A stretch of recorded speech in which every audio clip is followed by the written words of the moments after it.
Joining us here on set is Mitri Raheb, a Palestinian pastor and theologian. He's the founder and president of al-Kalima University in Bethlehem, and he's also the author of Decolonizing Palestine, The Land, the People, the Bible. Welcome to Al Jazeera. We thank you for your time, and a happy Easter to you. Thank you. Easter this year, of course, being marked once again, as you heard our correspondent say, in the shadows of the genocide that's unfolding in Gaza, as well as heavy restrictions across Palestinian territories for Christians who want to celebrate. As you reflect on Easter this year, what goes through your mind? I mean, first of all, the Israeli restrictions this year has been maybe the toughest. Only 6,000 Christians were given permits to enter Jerusalem. And even the Christians inside the old city of Jerusalem were prevented from reaching the Church of the Resurrection. I myself, as a pastor, I don't have permit even to go to Jerusalem. So I cannot go there for the Holy Week. And you know, this Holy Week is the most important week for Christians throughout the year, because remember, Jesus was crucified and risen in Jerusalem, not in Rome and not in Wittenberg and not in Geneva and not in New York. It was all in Jerusalem. And the Palestinian Christian community, the community that has been there for 2,000 years, cannot go to celebrate where all of these happened. On the other side, the incitement on Palestinian Christians, clergy especially, have been on the rise. Israeli settlers attacking Christians, spitting at clergies inside Jerusalem. So 43 such incitement took place within this year alone. When we reflect on this Holy Week, on Good Friday, one of the verses that we read at church is about Jesus, is like, he was like a lamb led to the slaughter. But when you hear this today as Palestinian Christians, you think it's our whole people are being led to slaughter. We heard it from Gaza. Right. I mean, 3% of the Christian community in Gaza were murdered in Israeli airstrike. And so we are experiencing actually the vanishing of the Christian presence in Gaza.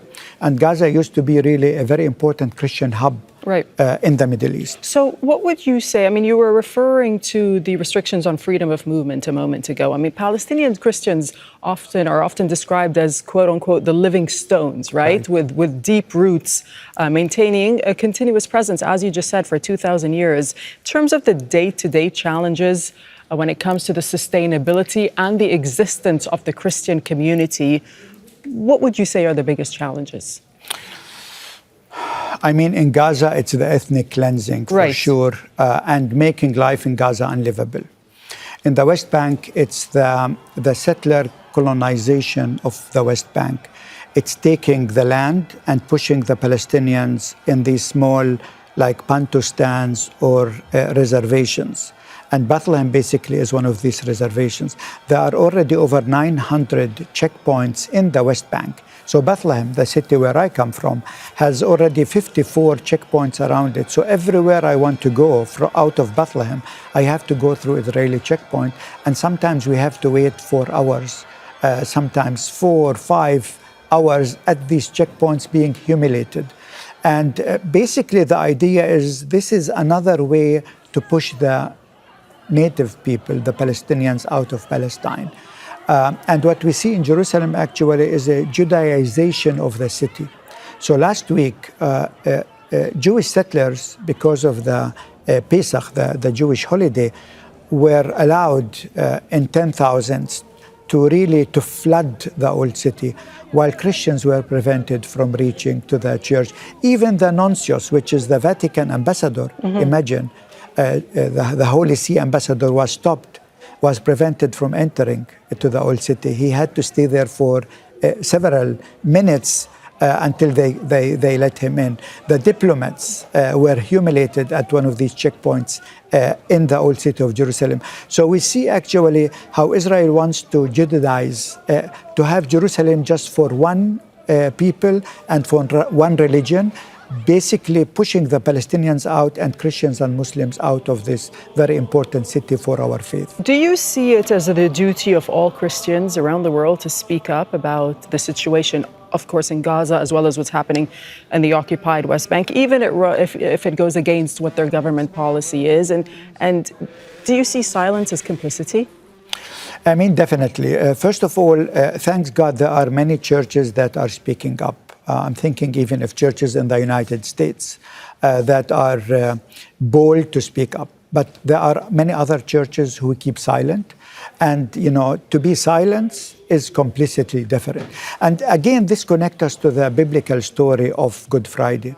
Because on Good Friday, it was the political elite and the religious elite, actually, who brought Jesus on the cross. And I see today how the political elite and religious elite, irrespective, by the way, if they are Christians or Muslims, are being silent when our people are being really slaughtered. We continue to speak up because if there is a message of Easter Sunday, it's the disciples of Jesus getting power to go and proclaim, to go and speak up, and to proclaim the Jesus as the resurrected Lord. And so basically, this is what we hope, that churches will continue to speak up, will be bold, more bold in speaking up, because it will be really terrible if Christianity will cease to exist from Palestine, where it's all started. If the Holy Land will become something like a Christian theme park, where you have, you know, churches, ancient churches, but no living stone, as you said. Right. No people who proclaim the message of Easter.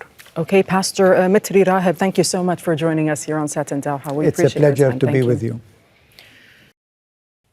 Make sure to subscribe to our channel to get the latest news from Al Jazeera.